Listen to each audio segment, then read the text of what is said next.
Here's how to view sensitive content on X, which is also called as Twitter. So first, you need to go ahead and launch your Twitter application on your mobile device or use a web browser. Go to x.com, log into your account. Once you're logged in, tap on the More icon from the left-hand side of the screen, and from the menu that appears, tap on Settings and Privacy.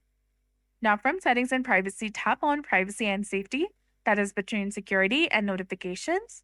Once you're in this page, you need to go ahead and tap on Content You See, that is under your X Activities section, between your post and mute and block.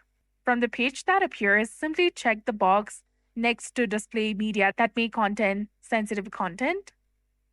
Tap on Search Settings, that is the last option in this page, and then turn off Hide Sensitive Content. Untick the box, and you'll be done. Now you should be able to view sensitive content on X without filters. If this video was helpful, please go ahead and like and subscribe to our channel. And don't forget to hit the bell icon to stay updated with our latest content. Thanks for watching. We'll see you again in the next one.